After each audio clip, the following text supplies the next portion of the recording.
Hello అండి, అందరికీ నమస్తే. Welcome back to my channel Dhanalakshmi family vlogs. పిల్లల లంచ్ బాక్స్లోకి ఎటువంటి హడావిడి లేకుండా చాలా సింపుల్గా అయితే ఇచ్చేటువంటి రెసిపీ సొరకాయ పులుసుని మీకు చూపించబోతున్నాను. అది ఎలా చేసుకోవాలో చూద్దాం.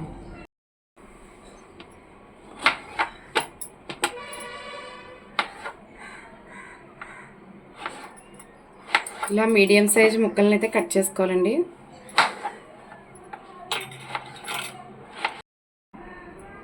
సొరకాయ పులుసులోకి మెయిన్ కావాల్సిన ఇంగ్రీడియంట్ అయితే కొబ్బరి అండి. దీన్ని ఇప్పుడు మనం తురుము కింద మిక్సీ పట్టుకుందాం.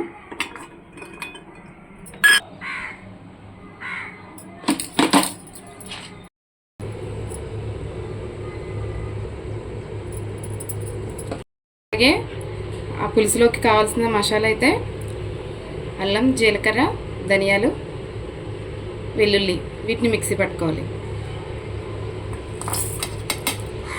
ఇవన్నీ కూడా ఒక స్పూన్ తీసుకున్నానండి. కొంచెం అల్లం, ఒక 5-6 రెబ్బలు వచ్చి వెల్లుల్లి తీసుకున్నాను.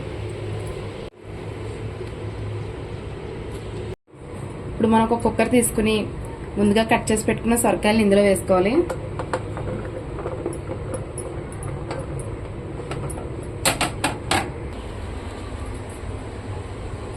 అలాగే ఒక చిన్న ఉల్లిపాయ, 3 పచ్చిమిర్చి అయితే కట్ చేసి వేసుకోవాలండి.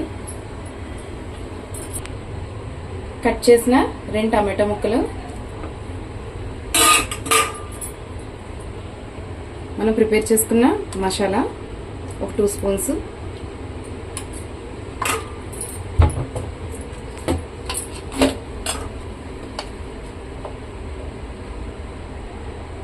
కారం,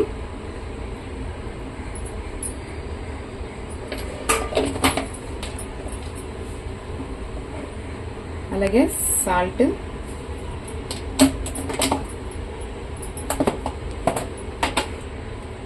ఒక చిన్న నిమ్మకాయ సైజు చింతపండు తీసుకుని దాన్ని ఇలా పులుసు తీసుకుని వేసుకోవాలి.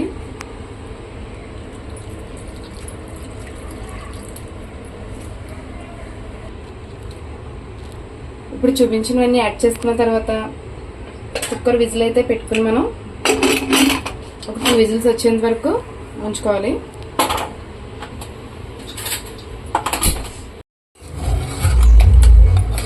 ఇలా 2 విజిల్స్ వచ్చిన తర్వాత ఇందులోకి అయితే మనం కొబ్బరి తురుము పెట్టుకున్నాం కదండి, ముందుగా చేసుకుని దాన్ని యాడ్ చేసుకోవాలి.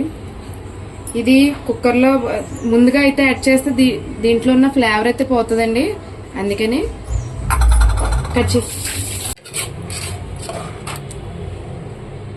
ఇలా యాడ్ చేసుకున్న ఇలా కొబ్బరి తురుము యాడ్ చేసుకున్న తర్వాత ఒక బౌల్లోకి అయితే తీసుకోవాలి. అయితే వేసుకోవాలి. మనం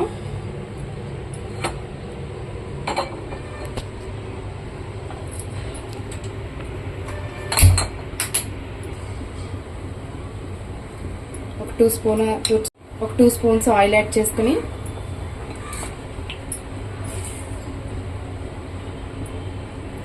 తాలింపు సామాన్లు వేసుకుని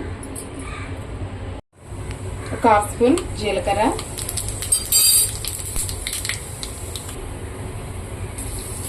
కొన్ని దంచిన వెల్లుల్లి,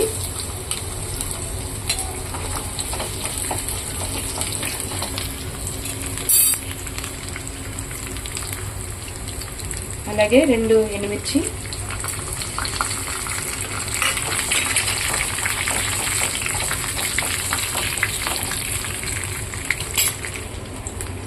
కొద్ది కరివేపాకు,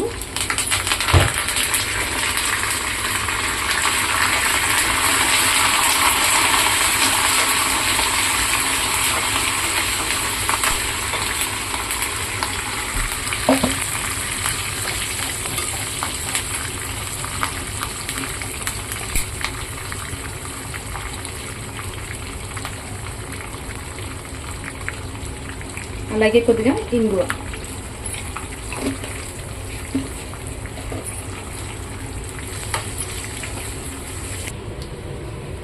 తాలింపు అయితే అయిపోయిందండి. ఇప్పుడు ముందుగా తీసుకున్నాం కదండి బౌల్లోకి, అందులో అయితే వేయాలి.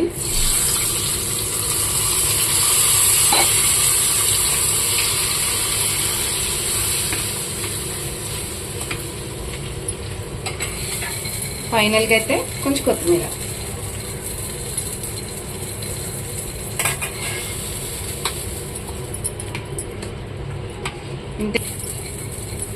ఇంతేనండి, చాలా సింపుల్గా సొరకాయ పులుసు అయితే రెడీ అయిపోయింది. మీకు కనుక ఈ సొరకాయ పులుసు నచ్చితే నాకు లైక్ చేసి సబ్స్క్రైబ్ చేసుకోండి, నా ఛానల్ని నన్ను సపోర్ట్ చేయండి.